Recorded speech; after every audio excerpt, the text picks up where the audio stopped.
Joseph Parker, and the late sub, Martin Bakole. You want to talk about wild. So Bakole gets the call on 48 hours notice that Daniel Dubois is ill and will not be able to fight. He agrees to the fight, flies from Congo 14 hours, and lands at almost 3 a.m. in Riyadh the day of the fight. And it didn't last long for him. Credit to him for taking the fight, and credit to Parker for agreeing to take on this dangerous fight. Joseph Parker, willing and able to fight anyone and everyone. He has fought everybody now. He took care of business and took care of business quickly. Dropped a big right hand on the top of head of Bakole in the second round. Scored the knockout. What'd you think of this one? Yeah, I tell you, I got to be consistent again because I thought there was, and I still think it. I'm not going to go back on it, but so people could get a shot to say, maybe oh yeah, Teddy, maybe you were wrong. I thought when he filled in, I knew it was late notice. I knew the guy wouldn't be in top shape, but I knew that Bakole could punch. And I thought that it was the kind of situation where it was easy to point at the advantage of Parker. A couple months in training camp, getting ready, full training camp, ability to be 100%, which he was. And a guy coming in, as you just said, Bud, not only short notice, but talk about geography. Geography mattered here. He came from the Congo. I mean, it took him 2 days to get there. I mean, by the time he got there, he was exhausted. It was rough. And he was 315 pounds, right? He had never been over 300 pounds in his career. He was 350, all of that. But what do we know? We always know that a guy who has power is not made, it is born.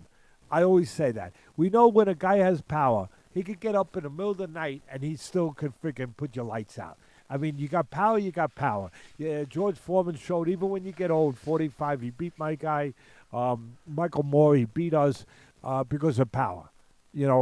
Power can make up for a lot of things. It can make up for conditioning.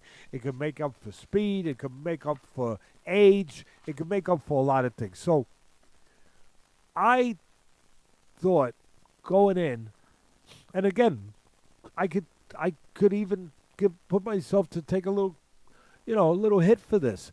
I said, yeah, it's easy to see the advantages of Parker. Full camp, everything else, in top shape. Bakole coming, from somewhere far away, last second, heavy. But Parker, the advantage could be a disadvantage because, yeah, he had 2 months in a camp, but for one specific style and one specific fighter named Daniel Dubois.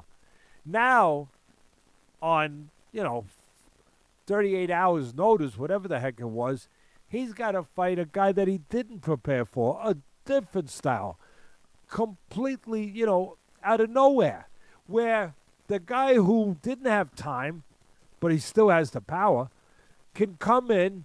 He didn't prepare. We know the disadvantage of that. But the advantage could be that he didn't spend 2 months getting ready for one style. He could just come in there and wing it. And maybe in some ways that's an advantage. So, yeah, I said that. Okay? Come on. Take the shots at me now. Because, yeah, I did. I pointed that out. I thought that I needed to point that out. At the end of the day, Parker got the job done. Whether he took advantage of a guy 315 pounds, that had no time to prepare, that came from the Congo, or whatever way you want to say it, he did what he had, and there was risk.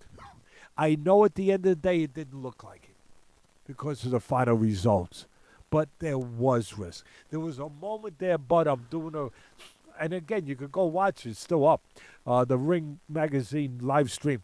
I'm doing the live stream, and as I'm doing the commentary on it, I think Eddie Hearn might have been in with us during that fight.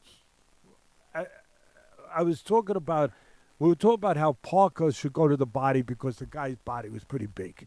It was pretty big. I mean, it was, when my belly was a little big, my beautiful granddaughter Mara would say, "Papa, that's a nice pillow," and she would put her head on it. Yeah, she would put her head on it and she'd go to sleep. I don't know what she would have said if she would have saw that stomach. I can't even imagine what would have came out of that beautiful 5-year-old's mouth with that mattress that was protruding from the stomach of Bakole. So it was obvious to say, yeah, you should go to the body. I made the point. There's one problem. You go to the body, you got to get close. And do you want to get close to a guy, especially early? Do you want to get close to a guy that early that's that dangerous? Because there's danger. Sure enough, the words barely got out of my mouth. What does Parker do? He goes in to throw a left hook in close. And what does Bakole do? What? He throws back a right hand. Just misses him. Oh, my goodness. It was like, oh, I was even saying to her, and I was saying, if you were the promoter, if you were his promoter, you would say, your heart would have been up here, up around here. I said, believe me, Spencer Brown, who's with, does a great job too, just like Frank Warren and Eddie Hearn and all of them over there with Turkey Al-Sheikh doing putting together all these fights. Spencer Brown is involved with Parker. His heart must have been like up here. Up here. Poor guy. I love Spencer Brown. But he had to have a moment there. And it just missed. And you know why he just missed?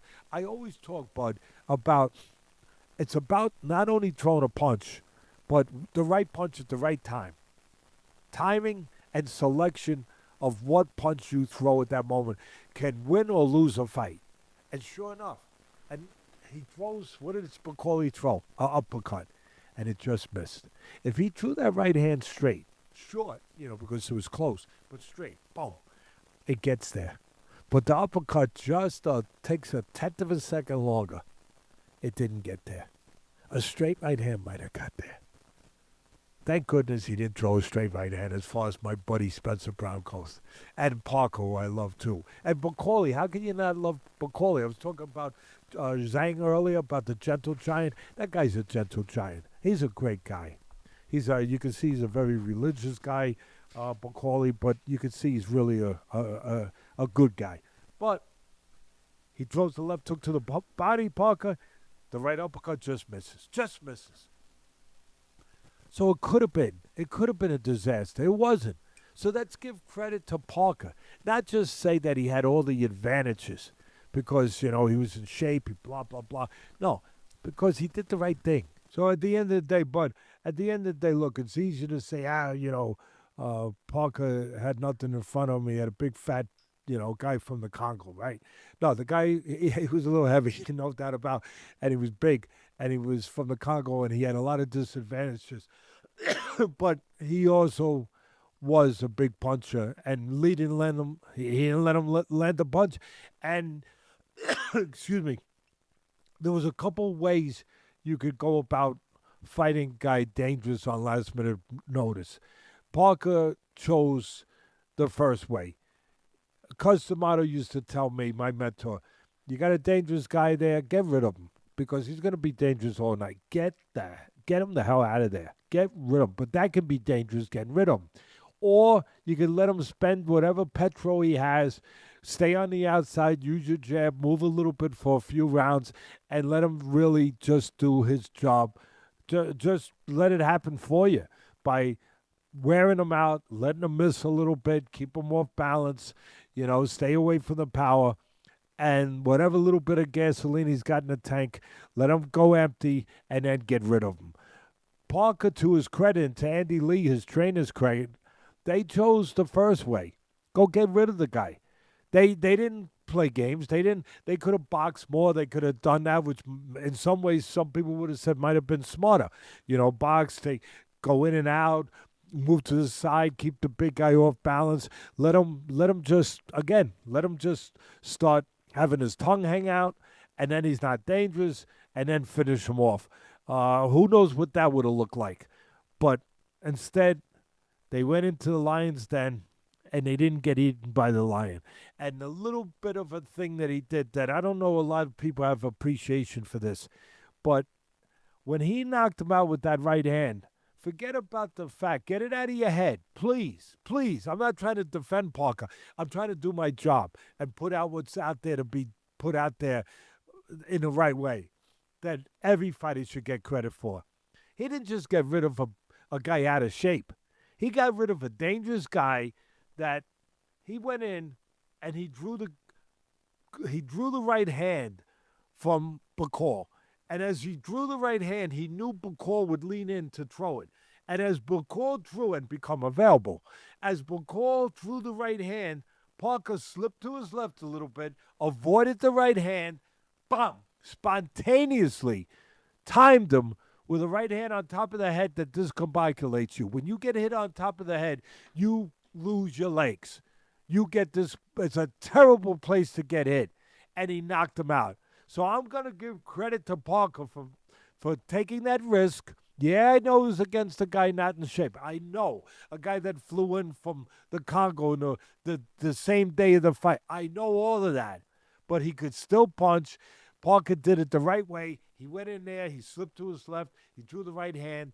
He made the right hand miss. He landed it. Him and Andy Lee, I give them credit. They had to come up with a different approach at last minute, just the way that Bakole had to deal with coming in at the last minute. They had to deal with something in a different way at the last minute.